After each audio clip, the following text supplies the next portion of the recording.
Welcome, ladies and gentlemen. A very good day and a good season to you, preparing for the CMA strategic case study. This is the pre-scene initial reading, segment number 3 on the news stories. Let's have a look. So you know that we are talking about the May and August 2021 strategic case study examination, and the pre-scene that has been assigned to you is of airport operations management company called Arfield. In this segment, we will be reading through the news stories.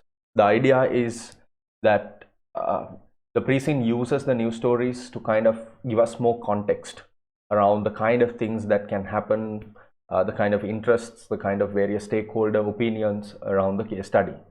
Starts with this happy comic extract where there are 3 questions posed by readers, and then we have about 5 news items from various imaginary news publications. So let's start the reading. The first question here is, I read a newspaper story that described an airline as a flag carrier. What is a flag carrier? Meena, age 12. All right, so look at the answer here. Good question. Sadly, the answer is quite complicated. When air travel first became a reality, many governments established their own state-owned airlines. For example, the government of Noland established Air Noland, which became one of the largest airlines in the world. So that's a little bit of additional trivia. Noland or Air Noland was one of the largest airlines in the world. Many developed countries had their own state-owned airlines, and they became known as flag carriers because their liveries were often based on the color of their national flag. So I think if you remember some of these airlines back in the day, I mean, if you have watched the movie called Catch Me If You Can, right? Pan American Airlines, Qatar Airways, Emirates, still, right? These act as flag carriers because of the logos that you see and the branding and the uniform. So what they mean by liveries here is that's it, right? The whole brand and the image these airlines carry, and they carry image that is very much associated to the national flags and the color of them. That is why we call them flag carriers. But it was of a different time. Now, flag carriers differed from purely commercial airlines because they were expected to represent their countries and also take account of national interest. For example, Air Noland maintained several important routes that supported the national interest by attracting foreign investors or by maintaining revenues at Noland's airports. There we go. So it's the fundamental idea is that state-owned enterprises, initially airlines, a lot of airlines, were very different to commercial airlines. They had multiple revenue streams. Most state-owned airlines have been sold into private ownership, and many have changed their names in response. For example, Air Noland was renamed NoFly when it was privatized. Some airlines, including NoFly, are still referred to as flag carriers, even though they are no longer owned by the state. So, very important piece of information there. Remember, NoFly is a private entity, and it's an airline that is working very closely with Arfield, but they are sometimes apparently still referred to as a flag carrier. In that context, the definition of flag carrier is often unclear, but a flag carrier would generally offer an extensive route network that was centered on its country of origin. It would also market and promote itself in a manner that reflected national values. There we go. Then the second question. When we went to visit my aunt last year, we dropped off our cases when we checked in and collected them many hours later when we arrived, after making 3 flights on 3 different airlines. 3 flights on 3 different airlines. How is that possible? Jackie, age 11. Interesting, and another good question, definitely. Now, having gone through the first couple of segments of the pre-scene and having read it a few times, I'm sure you have a basic idea about this. They already talk about code sharing, but let's look at the answer here. The airline industry uses a system called code sharing to enable the computer systems of different airlines to talk to one another. When airlines code share, it means that you can buy just one ticket that lets you travel on connecting flights without worrying which airline will be carrying you. You just walk from one plane to another. It also means that your baggage gets transferred to the correct aircraft as you travel, even if you use different airlines with their own computer systems. So the main idea is this: when airlines code share one ticket for multiple flights, multiple connecting flights, just one ticket. So basically, code sharing makes it easier to travel, provided the airlines have the necessary arrangements in place, but not all airlines share code. That's a simplification of how code sharing works and how it allows you to travel, and also for your baggage to correctly get transferred to the correct aircraft when you have multiple connecting flights. The third one is what happens to planes when they are broken. Vishna, age 12. All right, interesting question. And we have a image of an aircraft in a hangar bay 1, as you can notice here, with a lot of these bridges that help connect to the aircraft, and they are just working on the repair. All right. Every aircraft is checked before it takes off to ensure that everything is in full working order. Sometimes small faults are detected that can be fixed by an engineer at the gate. Sometimes the planes have to be towed to a quieter place for repair. Major repairs are carried out in a hangar. Hangars are huge buildings that can accommodate a whole aircraft and still leave sufficient space to build work platforms and allow major parts such as replacement engines to be brought in. Even when aircrafts are not actually broken, they need to come into the hangar from time to time for routine maintenance. For example, when the tires on an airliner become worn, the plane is towed into the hangar and lifted up on jacks to enable new tires to be fitted. Most major airports have several hangars. CCI, Capital City International, Nolan's largest airport, has 10 hangars. 6 of those are used exclusively by NoFly, Nolan's biggest airline. So they're saying basically that small faults can be fixed probably at the gate by an engineer, or you can, you might be able to even use an apron, which is quiet place. But for major repairs, for routine maintenance, you have to use hangar areas. And they explain what a hangar area is. These huge buildings accommodating whole aircrafts with sufficient space to build work platforms, etc.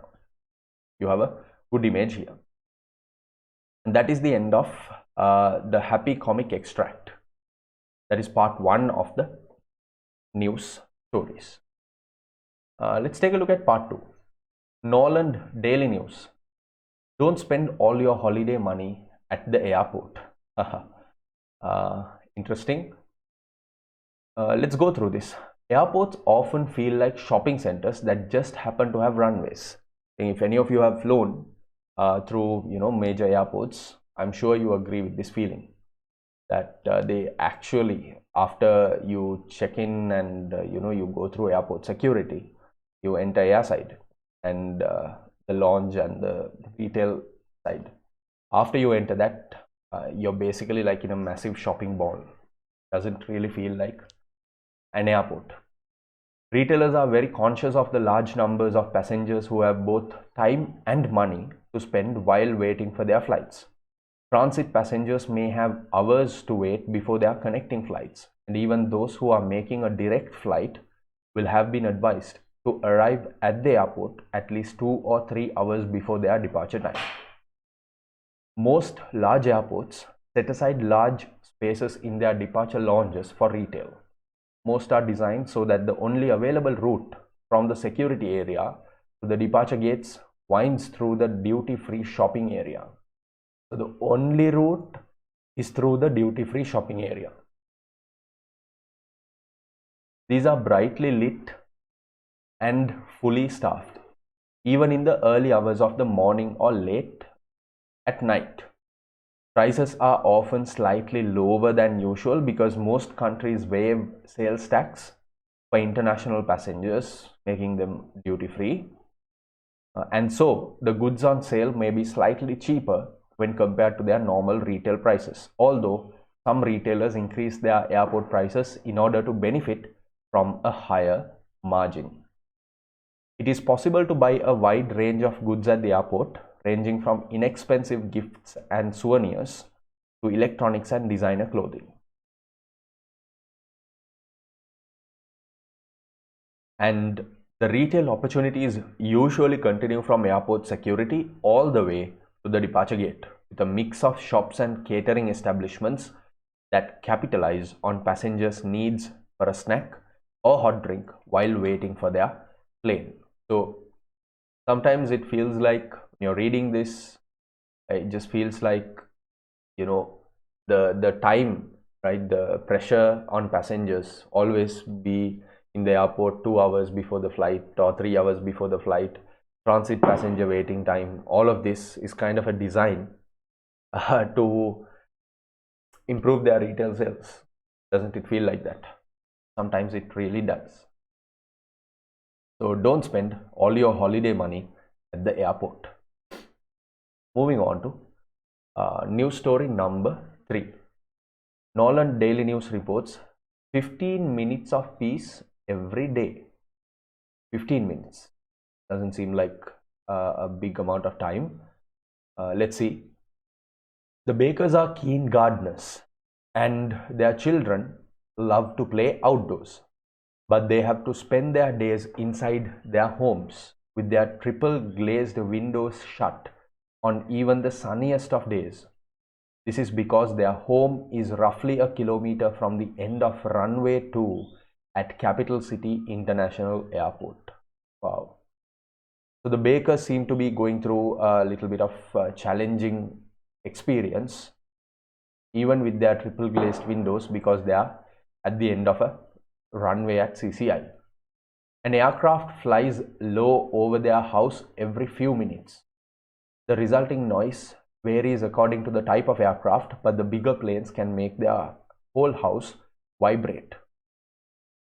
Yvonne Baker told the Nolan Daily News, "Early mornings are the worst because we are then at the departure end of the runway and the planes have their engines at full power when they are taking off. Afternoons and evenings are a little better because then planes are landing at our end of the runway and their engines are idling. The only quiet time during the day is the 15 minutes it takes the airport to change the direction of the runways, which creates a pause in operation." So that explains the headline, 15 minutes of peace, which is the time it takes the airport to change direction.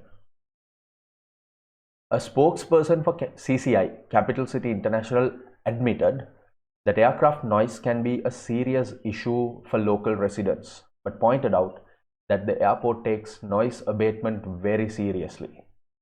Runways are reversed during the day and very noisy aircraft types are banned altogether. The airport also suspends flight operations between 2200, that is 10 p.m. each evening, until 6 a.m. next morning. They seem to be doing a couple of things. They are reversing the runways and flight operations are suspended during this time period. Noise pollution is starting to become just as contentious an issue for airports as carbon emissions. Airport managers are used to environmentalists complaining about air travel's impact on the planet, but they are now becoming increasingly aware of the need to work with local residents. A number of airports have been forced to cancel or reduce plans for expansion because of the adverse effect that they would have had on the homes below their flight paths. So noise pollution, very dramatic and kind of well written story based news story on how noise pollution is a major concern, and through the lens of a particular family, the Bakers family, who are getting severely affected. The next news item is again from Nolan Daily News. Ghost flights damage the environment. Is a ghost flight? Not exactly. Let's try and understand what a ghost flight actually means. So, No Hopper Flight 048 lands at Capital City International at 7:20 every weekday morning. Flight 048 departs each weekday evening at 0600 or 1800. The unusual thing about this flight is that it connects Capital City International with Sow Beach Airport just 70 kilometers away. It's a connecting flight. This is a scheduled flight, but anyone wishing to book a seat through the airline's website will be unable to do so because all seats are listed as sold. All right. So you have a flight, the connecting flight, it's a scheduled flight, the schedule is known, but you are unable to book a seat. This is a so-called ghost flight that is used by No Hopper to ensure that a precious slot at Capital City International remains active.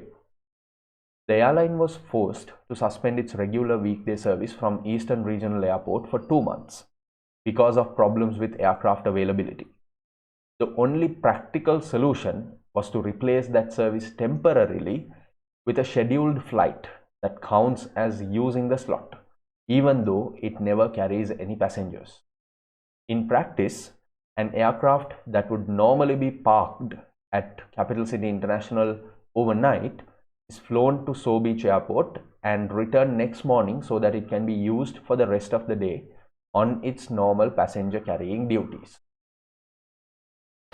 So what they've done is they've replaced the service temporarily with a scheduled flight because the supposedly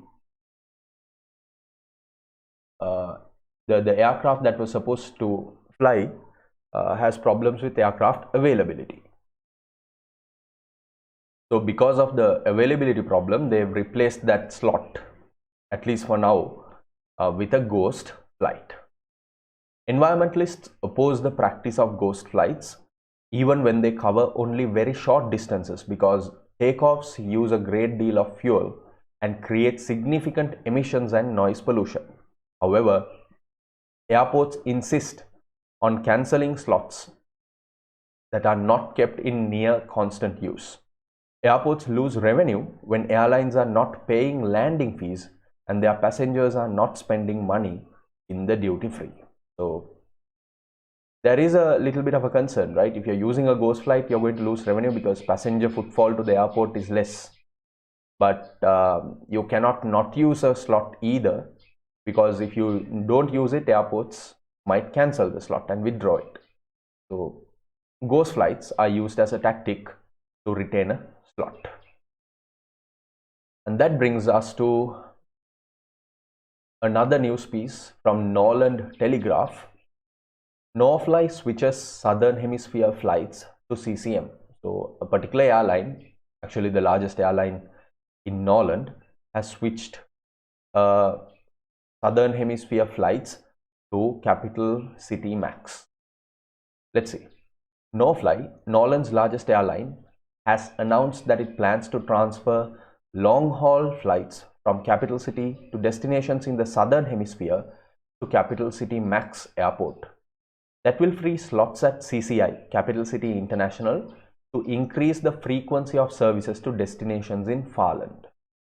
A spokesperson for Arfield, owner of both CCM and CCI, that is us, pointed out that Norfly is the largest airline at both airports and that the changes would improve services for passengers. He also pointed out that there are fast and frequent express coach between CCI and CCM. So fast and frequent express coach services to sort of connect CCI and CCM. And mind you, CCI and CCM are both hubs. And if Norfly is the largest airline at both airports, there are sort of like this monopolistic or monopolizing concerns as well, which could be even a variant, which enables transit passengers to travel between the two airports without any major inconvenience. So basically what Norfly has done is clear out some of the clear out some of the slots at Capital City International by switching them to Southern Hemisphere, switching them to Capital City Max Airport, so that they can kind of maybe look at potential revenue increasing methods. That brings us to the final news story, again from Nolan Telegraph, the hub paradox. What exactly is the hub paradox? Nolan's Capital City International is one of the busiest airports in the world, with annual passenger numbers in excess of 63 million. Airlines are willing to pay many millions of dollars for the coveted slots that permit flights to take off and land there. So, Capital City International, they're raising the profile of CCI. That is despite the fact that many of the passengers who fly into the airport from long-haul international flights are booked onto connecting flights to other countries. All right. So CCI seems to play a very important role. Passenger numbers are very big. Airlines are paying premium amounts for their slots. Approximately 1/3 of the passengers arriving at Capital City Airport are transit passengers whose journeys both originate and terminate in countries other than Nolan. So they are connected through CCI. In principle, long-haul airlines could establish main bases at quieter airports that would offer lower landing charges and would be just as convenient for their passengers. So basically, I think that is where the paradox begins, because airlines like NoFly can have main bases at quieter airports, smaller airports, that where the cost would even be lower in terms of landing. But let's see if they do that. A spokesperson for Air Farland, which operates 4 daily flights into Capital City International, admitted that more than 40% of its passengers changed plans to an onward destination outside of Nolan. All right, so that's a little more than 1/3. However, Capital City International remains a popular transit spot. Capital City International remains a popular transit stop because passengers are familiar with it and are attracted by the wide range of connecting flights that it offers, both domestically within Nolan and to short-haul and long-haul overseas destinations. Paradoxically, customer feedback suggests that passengers prefer to connect through well-known hubs in central locations even when they fully intend to fly on to a further destination. So the paradox here seems to be that even though airlines can spend lower amounts, smaller amounts, to operate and allow connections through quieter airports, because of passenger familiarity, because of passenger preference here, paradoxically, because passengers prefer to go through well-known hubs where there are a lot of connecting flights, maybe because they like the destination, maybe even the retail opportunity is big for some passengers. All of these reasons, airlines have to offer connections through major airports like Capital City International. And that marks the end of the news story summary related to the May and August 2021 pre-scene that has been assigned for the strategic case study exam. Ladies and gentlemen, that also marks the end of the pre-scene reading series of segments. I hope you enjoyed. It's a interesting pre-scene. End of the day, the business, as I mentioned, is also very interesting.